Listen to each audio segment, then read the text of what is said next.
In the immortal words of Lord Byron, the truth is often stranger than fiction. No timeless adage better applies to The Iron Claw, Sean Durkin's riveting and emotionally fraught biographical tale of the Von Erich brothers, professional wrestlers who rose to prominence in the early 1980s.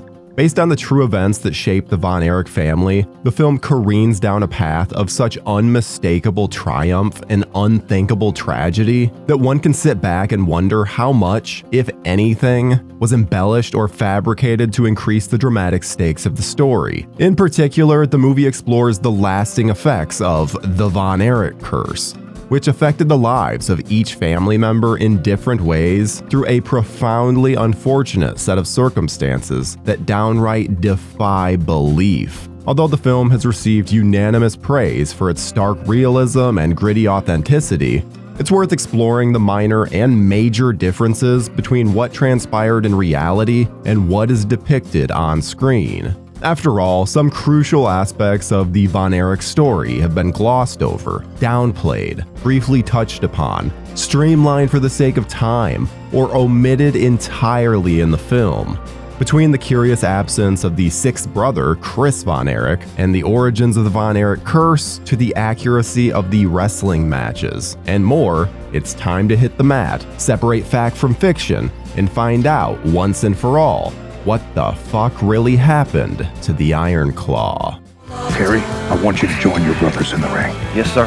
I love that. The film opens in 1979 Texas, where Kevin Von Erich expresses concern that his strict father, Fritz Von Erich, is forcing his brother Mike away from his musical ambitions to become a pro wrestler for the World Class Championship Wrestling League, otherwise known as the WCCW. In reality, Fritz did own the WCCW, and by all accounts, Mike genuinely had an affinity for playing guitar and aspired to be a musician. Shortly after, Kevin takes his future wife Pam on a date and tells her about the Von Erich Curse, which he describes as a lifelong family hex that claimed his brother Jack Von Erich Jr.'s life as a child. According to director Sean Durkin, I think that's true. There are certain things that you pick up in the world of wrestling that are myth and some that are not. I had it in my mind that was a reliable story I had heard. In reality, Jack Jr. died in 1959 at the age of 7. When he was accidentally electrocuted by a trailer tongue outside his home in Niagara Falls, and subsequently drowned to death in a puddle of melted snow. The crushing tragedy was the first of many that would perpetuate the Von Erich Curse over the next 35 years, most of which is accurately depicted in The Iron Claw. In the film, Kevin explains that the Von Erich Curse derives from his father changing the family surname from Adkisson to Von Erich in the 1950s.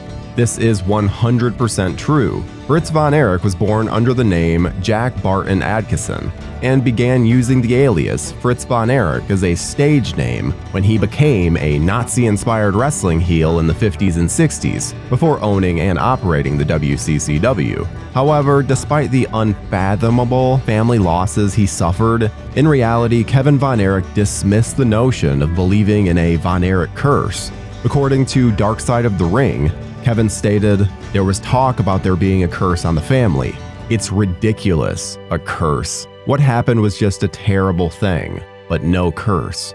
When asked by Extra what he'd rather the audience come away understanding the most, Kevin added, "Well, life is tough and things happen, and there are a lot of people who've had it worse than I have, but mine was public. But just don't give up. Fight hard, fight harder, and go with God." You know, it took me right through it. But it's not easy, but you can do it.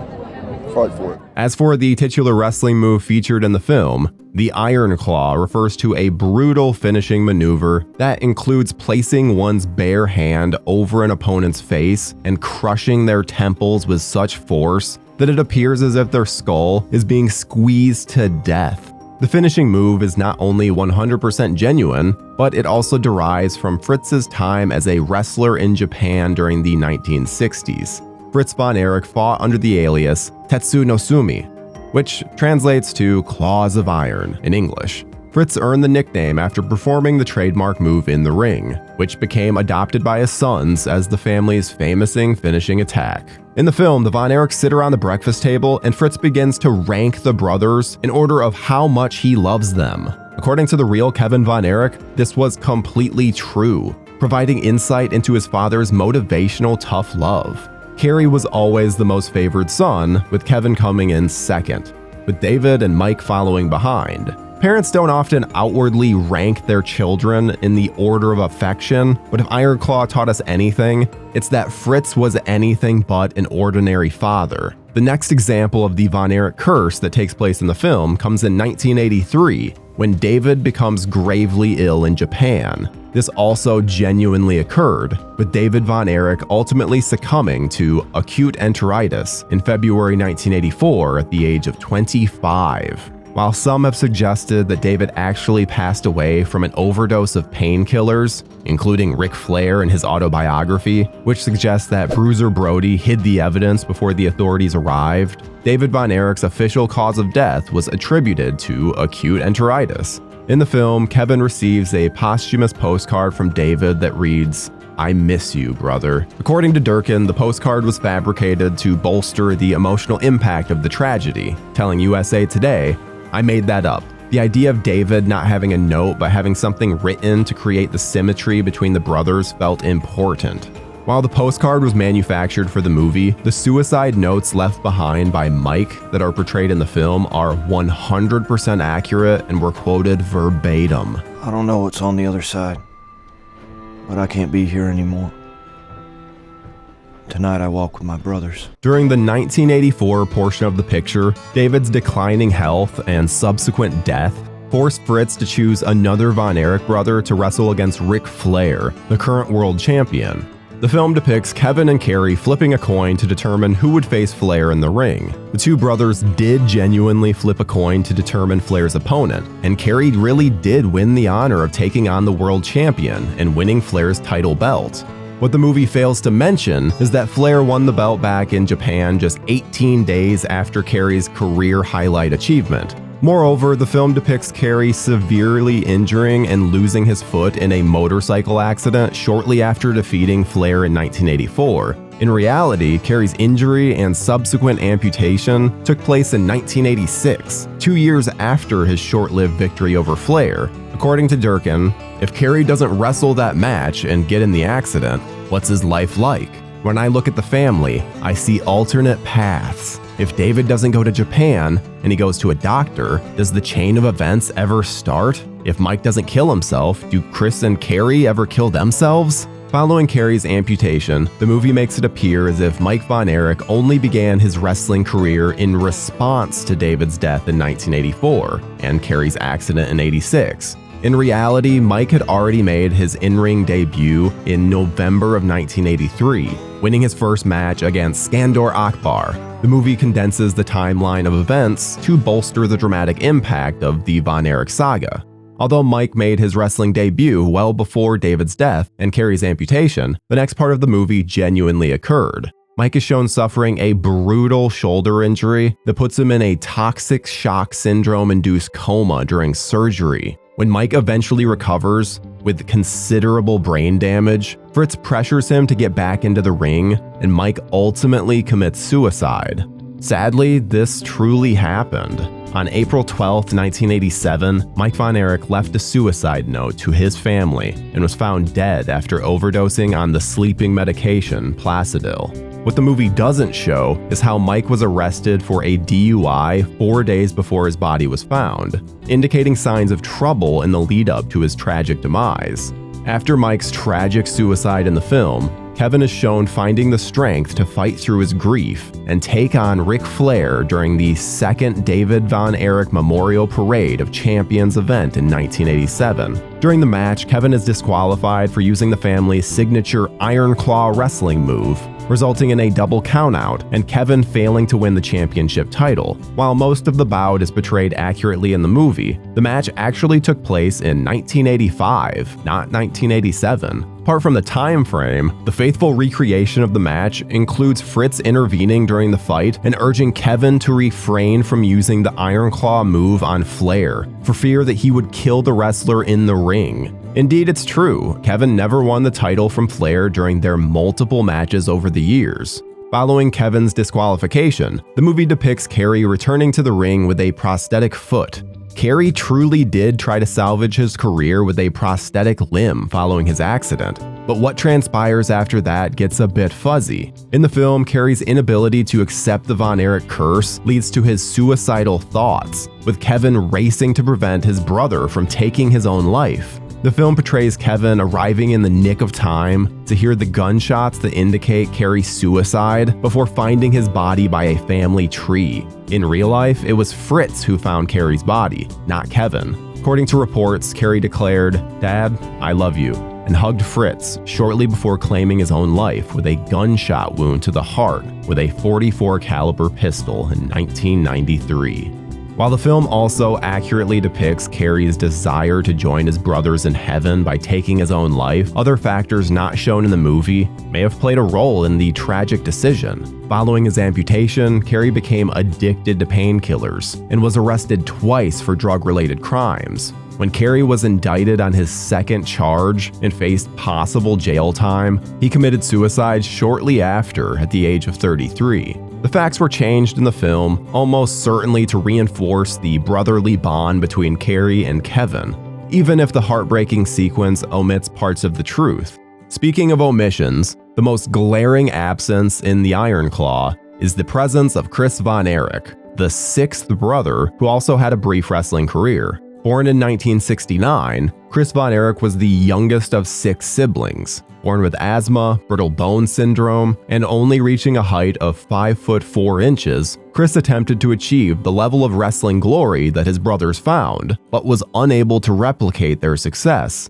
As a result of feeling inferior and struggling to attain his brother's celebrity status, Chris also committed suicide when he shot himself in the head with a handgun in September 1991. According to reports, Chris was also deeply despondent over Mike's death in 1987 and never recovered emotionally, which may have played a factor in his suicide. Of course, with yet another deeply depressing chapter in the Von Erich family story, it's easy to see why Durkin felt the need to leave Chris's fate out of the film. According to the director, the decision was deliberate during the screenwriting phase, telling USA Today, "I recognize that unfortunately there's a repetition to that tragedy that would be hard for a movie to sustain. I grappled with that one for a very long time and finally made the tough decision, but it felt like the right one." Although Kevin did not find Carrie's body as the film suggests, Kevin did find Chris's body in an eerily similar way in 1991. Durkin essentially combined the two family tragedies into one in the movie as a way to maintain pacing and avoid redundancy. Durkin claims that telling the entire Von Erich saga in a 2-hour movie was an impossible task, adding, "There's so much that got left out. There was never going to be room for everything, and so every decision was a difficult one, made with care and consideration to get it into a focused movie that is at the core about Kevin's survival." For example, Carrie's family and domestic life apart from his siblings were left out of the movie. Carrie was married to Catherine Murray in 1983, and the two remained together until their divorce in 1992, 1 year before Carrie took his life. Carrie and Catherine had 2 daughters, but this aspect is mostly glossed over in the movie. So too was the tragic fate of David's daughter Natasha, who died of SIDS at just 13 weeks old. Meanwhile, for some reason, the gender of Kevin's first 2 children have been changed for the film. In the movie, Kevin is shown having 2 boys with his wife Pam. In reality, the couple had 2 daughters, Kristen Rain and Jillian Lindsay Adkisson, who were born in 1981 and 1985 respectively. There was also a minor discrepancy between the timeline of Fritz's and Doris's divorce in the movie and reality. In the movie, Doris finally leaves Fritz after Carrie's tragic demise. However, in real life, Fritz and Doris separated from each other 1 year before Carrie's death. While fairly insignificant, the change was likely made to underscore the devastating effect that the von Erich curse had on Fritz and Doris's marriage. Speaking of Fritz's fate, the von Erich patriarch ultimately passed away in his home in Lake Dallas, Texas in 1997 after a bout with brain and lung cancer. He was 68 years old when he passed and was survived only by Kevin von Erich, meaning 5 of Fritz's 6 sons predeceased him. Yet, far from a depressing downer for the duration, the Iron Claw features several career highs for the Von Erich brothers inside the ring to balance the soul-crushing lows outside of it. To be clear, the vast majority of the wrestling matches that are seen in the film have been recreated with the utmost authenticity. Whether it's Kevin facing Harley Race in a match before the 1980 Olympics, or the awesome sequence in which Kevin, Carrie, and David fight the fabulous Freebirds in 1983. Great efforts were made to simulate the real-life bouts that helped define the Von Erichs' journey. The matches were not only based in reality, but the visceral intensity of the wrestling moves and the physical choreography of each Von Erich brothers' skill set was accurately reflected in the movie from beginning to end. Several sterling reviews of the film note how realistic the wrestling scenes feel, which is a testament to Durkin and his production team for honoring the material and making great strides to make sure the fighting prowess of the Von Erichs shines through with honesty and integrity. Despite the small timeline changes made to the match between Kevin and Flair, the clash itself is represented almost identically to its real-life counterpart. To achieve this sense of hyper-realism, Durkin had the cast members perform full-length wrestling matches that were filmed in one unbroken take in front of a live audience. This enabled the actors to fully immerse themselves in the fight from beginning to end, rather than filming pieces of the match at different times and editing them together into one sequence. More impressive yet, the entire film was shot in just 6 weeks. The Dallas Sportatorium wrestling arena seen in the movie was filmed in a converted furniture store in Baton Rouge, Louisiana. If nothing else, fans of the movie should come away knowing that almost all of the wrestling matches were real and the fights went down precisely as shown on screen. Without droning on too much further, that's more or less what the fuck really happened to the Iron Claw. Sean Durkin took an incredible true story and went to great lengths to ensure he told the triumphs and the tragedies of the Von Erich saga with an unwavering honesty and accuracy. While a few facts were fudged, characters omitted, and the chronology of events altered and condensed for the sake of time and pacing, what is shown on screen essentially took place in reality during the 1980s and 1990s. Indeed, the Iron Claw proves that in Hollywood, or anywhere else, the truth will always remain stranger than fiction.